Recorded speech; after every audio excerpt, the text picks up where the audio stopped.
It's Thursday, everyone. I'm Andrew Dow. Time for a Happening in the Hamptons podcast, our weekly breakdown of the Hamptons market, new listings, and events on the East End. We are sponsored by New York Title Abstract, the Hamptons' leading title insurance firm. Visit NewYorkTitle.com. Mr. Steve Glick is back. We have Dave Ratiner today, Kristin Regan, as well as friend and AI specialist Alex Green, who owns the company AI 102. Alex, Kristin, thank you for joining us. Thank you. Alex, let's start with you. Tell us a little bit about your company. And so 101 is like the introductory class. So we're a little bit beyond that with AI 102. Yes, I feel like everyone considers themselves an AI expert just by using it like Google. Like a sophisticated Google, they see the enhancements from what they've had before and they feel like they're the expert. What we're actually seeing is that there's so much easily untappable opportunity within AI.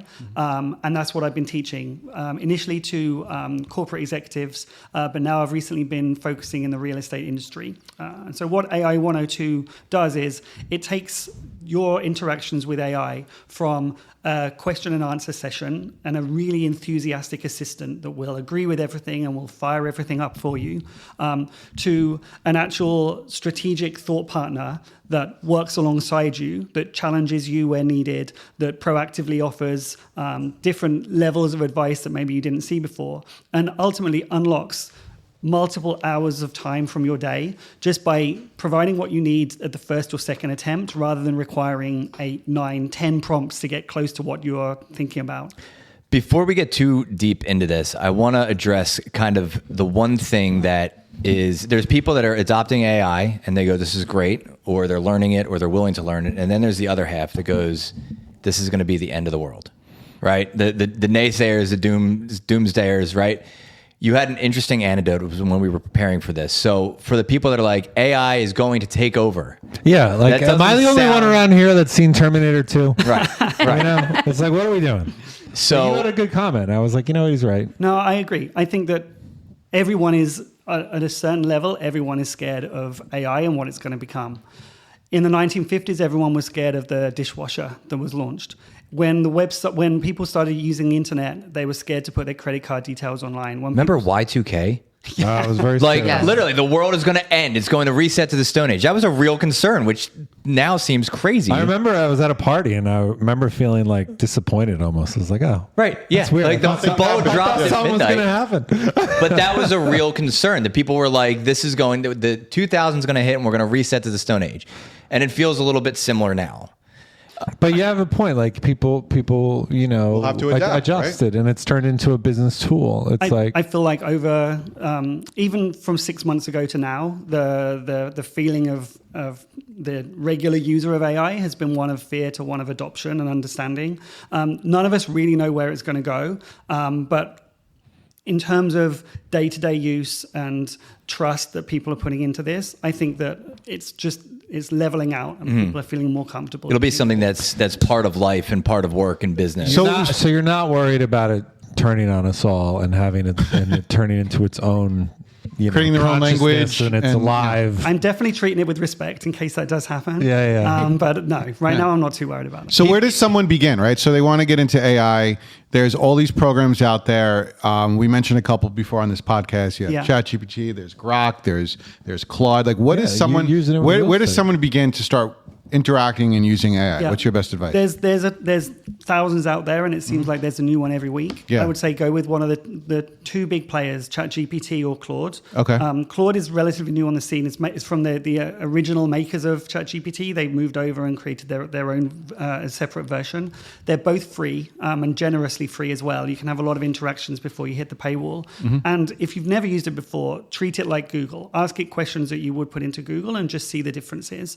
Ask it questions and don't take everything that it says as gospel, similar to Google results, but just feel comfortable that you're not going to get anything wrong. You can also, there's one simple button to check where it doesn't store anything. It doesn't learn anything from you if you just want to have one-to-one interactions. So they say everything's encrypted. Well, give us an example. So, like Kristin, and now that you've had Alex and you've learned some things, like give us an example of how AI how it's helping your life, right? You took his class, how's it helping you? For me, the difference was I do have a paid subscription to Claude. I felt like that was the best for me. Mm-hmm. So if I have Alex helped me set up a project space where we put down specific instructions. So every time I go into that project space, it's basically just understands what I'm after. Originally, I thought it was just too positive. It would tell me, this is a great listing. Well, that's what I love. Of course it is. I know, Dave. What do you think of this shirt? Dave's like, looks great. So we, gave it a little more instruction where I need some negative feedback. Show me the things I can improve. Sure. My tone is less flowery. Obviously, everybody has indoor-outdoor flow. I need it to say something more particular about this product. So through the instructions, it was like, hey, I'd act as my partner, act as my assistant. Don't just keep telling me what I'm doing is great. So when I go into those spaces... And you prompted it that way. That's interesting. Absolutely. Yeah. Absolutely. And you learned that and you teach through it. Alex. Right. Yeah. Absolutely. Most people wouldn't think to do that. He set that up for me. He said, how do these instructions look for you? And I approved them and I said, these are great.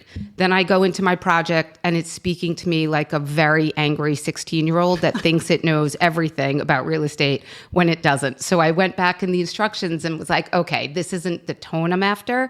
And let me rephrase. So I edited them, actually only a couple of words from what we originally wrote, and then it was completely different. It was nailing it 100% in my voice, which is important to me. So Alex, these are some of the things, tips and tricks that you have in your class, right? You offer a 90-minute class to, you said C-suite individuals, management, and now you're offering some of this to a lot of real estate professionals.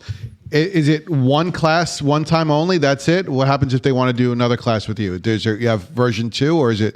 Can they subscribe to you? Can they pay you a monthly fee? Yeah, I'm going to need a booster. Yeah, how does this work? Correct. It's one 90-minute session versus a lot of other companies are doing very generic 6-week sessions. This one goes directly into the work that you're doing. It's one session. Okay. A number of my clients have come back for a second session, a couple of weeks, 3 weeks later to go over what they've done. And I also offer some more advanced lessons. Okay. But the way that I see it do is... they get you or do they get me and it's AI version of you? me every time. Yeah, it's funny. The jokes are not going to stop. Oh, yeah. Is it one-on-one? It's a one-on-one session with you and you're in person, or is it Zoom or whatever? It's over Zoom. One-on-one. I also offer group sessions, and I can offer group sessions in person. And do you start from the beginning, like this is where you need to open the website, this is the URL, this is how you set up an account, and you just keep going, building on from there? The first 45 minutes are building instructions that live within the AI forever. Okay. And so then you don't need me anymore. Every question you ask, it already knows you, and it starts answering. And as Kristin said, you can then tweak. I show you how you tweak those. So how can someone find you? What's your website, and how can they book a session? So ai102.co is my website. Okay. You can book a session directly through that. And I am available regular working hours, and I'm hit me up. I imagine if you could put the email address on sure. The and what is there? well. Is there a cost? Well, obviously, there's a cost. What is there like a what's the cost? Yeah, so it's $225 for the 90-minute session. Great. What I found is that ends up the amount of time that people are saving immediately after using taking part. It kind of pays for itself very, very quickly. And I also have a number of really interesting tips to claw money back from the AI that maybe you didn't even know about. Yeah, let's hear it. This was a good one. Yeah, let's hear that one. All right. Okay, so my advice to anyone is take your most recent credit card statement and that of your partners as well, if you have one, upload it into your AI and ask it to pull out every single subscription that you have, as well as a link to unsubscribe from that subscription, as well as writing you an email for every single one of those to say that you didn't intend to be paying this for this long, or you didn't know about it. Mm-hmm. What I found is that me and my wife were both paying for a number of subscriptions that were the same, super easy. There were a number of areas where I'd never thought of that I was paying for each month. Sure. Super easy to cancel, super easy to claw back some money. I made back like easily $100 a month just from doing that one piece. And it cross references. Right. Yeah, it double checks it, cross references. It gives you sometimes you want to cancel something, you don't know where to go. Who do I got to email? Who do I got to link? And then next thing you're like, forget about it. I'll just keep getting that $5 charge every month. Who cares? And then, but your advice, it gives you. This is where you have to send the inquiry to. This is the website, and actually, here's an email that you could just copy and paste and send it along. So I think that's great. I'm going to do that. Really Super helpful. Like just living in the future. What's amazing to me is that, as you said, there's a very significant free platform on this. You know what I mean? And when you consider like the course of human history of like what you have access to with just the cost of an internet subscription is wild. You know what I mean? And then it just gets deeper in if you want like to pay and whatever else. But it's pretty amazing. Yeah, I completely agree. You can do a ton. My lesson, for me, it doesn't make much difference whether you're paid or free. The lesson is the same, and there's so much value you can extract even from the free version. I agree. So, Alex, do you do group sessions, or is it just one-on-one? Group sessions, yes, up to 10.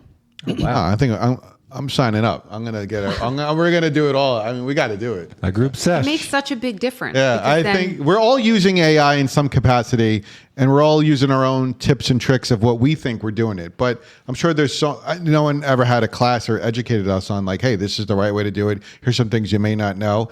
And for the cost, I think it's great, and you get like someone that's just gonna help you. I think it's a great thing that you're doing, and I wish you a lot of success with it. Let's do it. Yeah. There you go. Great. All right.